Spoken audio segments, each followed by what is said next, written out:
गपोड़ी बहू। उमा जी की बहू पिंकी को गप्पे मारने की बहुत आदत थी।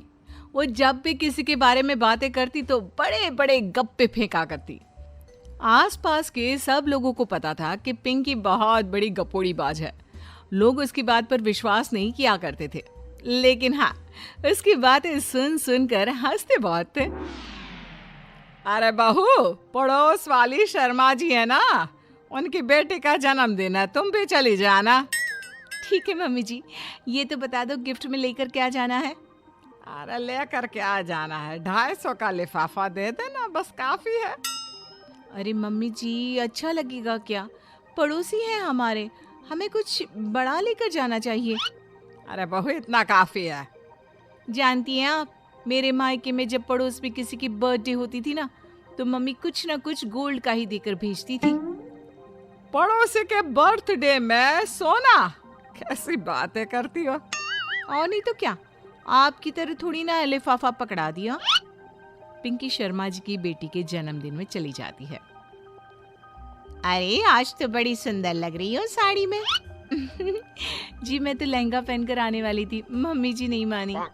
अरे बेटा, बर्थडे पार्टी में तो साड़ी चल जाती है, मेरा मतलब कोई शादी थोड़ी ना है। कैसी बात कर रही हैं आप आंटी जी? मेरे मायके में तो छोटे छोटे फंक्शन भी हम लोग लहंगा बनवाते थे बुटीक से, डिजाइन करवाकर। चाहे पड़ोस में किसी का जन्मदिन हो, मेरी मम्मी हमेशा बुटीक से नया लहंगा डिजाइन करवाती थी। मैंने तो ऐसा कहीं नहीं देखा, ये तो तुमने आज बड़े कमाल की बात बताई। अरे जाने दीजिए, कोई बात नहीं। और बताइए, आपकी बेटी नजर नहीं आ रही? अरे भाभी, मैं यहाँ हूँ, ये देखिए मेरा ड्रेस कैसा लग रहा है। ठीक ही है, मतलब बर्थडे के हिसाब से थोड़ा हल्का है ना। अरे भाभी, इतना सुंदर गाउन पहना है मैंने। मैं ना शादी से पहले अपने बर्थडे पर हमेशा जरी वाला लहंगा पहना करती थी, यही मैं तुम्हारी मम्मी को भी बता रही थी। उसके बाद केक काटने का प्रोग्राम शुरू होता है। सब लोग इकट्ठे हो जाते हैं। शर्मा जी की बेटी का केक देखकर पिंकी से रहा नहीं जाता। उसके अंदर का गपोड़ी बाज बाहर निकल कर आ जाता है। अरे इतना छोटा सा केक! अरे बेटा, मेहमानों के हिसाब से ही है, जितने लोग इतना बड़ा केक। आंटी जी, कम से कम 4 या 5 मंजिल वाला केक तो बनाना चाहिए था। आपकी बेटी का बर्थडे रोज रोज थोड़ी ना आता है। मेरे बर्थडे पर हमेशा पापा 4 केक बनवाते थे, सारे केक 4-4 मंजिल के होते थे। वहां पर सारे लोग उमा जी के मोहल्ले के ही थे और वो पिंकी के गप्पे मारने की आदत से अच्छी तरह वाकिफ थे, इसलिए सब लोग उसकी बात सुनकर हंसने लगे, लेकिन किसी ने पिंकी से कुछ नहीं कहा। एक दिन सुबह सुबह पिंकी ने अपनी सास से कहा, मम्मी जी, मेरे मम्मी पापा मुझसे मिलने के लिए यहाँ आ रहे हैं। अरे वाह, ये तो बहुत अच्छी बात है। उनके आने की तैयारी करो, अच्छा अच्छा खाना बनाओ। वैसे कब तक आएंगे? मम्मी जी फ्लाइट से आ रहे हैं, कल शाम को 4 बजे की फ्लाइट है। फ्लाइट? लेकिन बेटा, तेरा मायका तो यहाँ से 2 घंटे की दूरी पर है। तेरे मम्मी पापा फ्लाइट से कब से आने लगे? अरे मम्मी जी, आपको पता नहीं है, मेरे मम्मी पापा ना आधे घंटे की दूरी के लिए भी फ्लाइट का टिकट बुक करवाती है।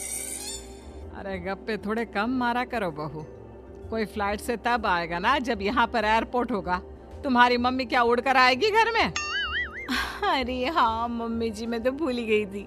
वो क्या ना, मेरे मम्मी पापा हमेशा फ्लाइट से ही ट्रैवल करते हैं, तो मेरे दिमाग से ही निकल गया था। अगले दिन पिंकी के मम्मी और पापा पिंकी से मिलने के लिए उसके घर आते हैं।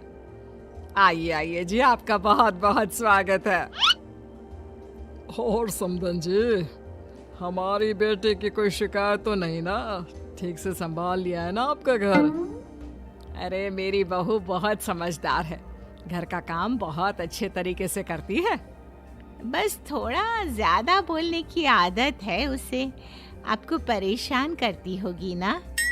बात तो आपकी सही है, उसकी थोड़ा ज्यादा नहीं बहुत ज्यादा बोलने की आदत है। लेकिन कोई बात नहीं, आपकी बेटी दिल की बहुत अच्छी है, बस थोड़ा बोलती ही तो ज्यादा है। पिंकी बेटा, इधर आओ, देखो तुम्हारे मम्मी पापा आए हैं, तुमने इनके लिए खाना तो बना लिया ना? वो क्या है ना मम्मी जी, आपसे एक बात कहनी थी। हाँ हाँ बोलो बहू, क्या बात है, डरने की कोई जरूरत नहीं। वो मम्मी जी, मैंने सोचा मम्मी पापा आए हैं तो खाना बाहर से मंगवा लेती हूँ। अरे कोई बात नहीं बेटा, वैसे भी तुम किचन में काम करने लग जाती तो अपने मम्मी पापा से बात कब करती। बहुत अच्छा किया। अब तुम अपने मम्मी पापा के साथ बैठकर आराम से बात करो, मैं अंदर जाती हूँ। शाम का वक्त जैसे ही दरवाजे की घंटी बजी, 3-4 लोग हाथों में खाने के बहुत सारे पैकेट लेकर उमा जी के घर पहुंच गए। अरे भाई कौन है आप लोग, लगता है गलत पते पर आ गए। नहीं नहीं माँ जी, हम तो खाने का ऑर्डर डिलीवर करने आए हैं, यहीं से बुकिंग मिली थी। अरे नहीं नहीं, आपको कोई गलत फहमी हुई है। हमारे यहाँ तो 2 ही मेहमान आए हैं।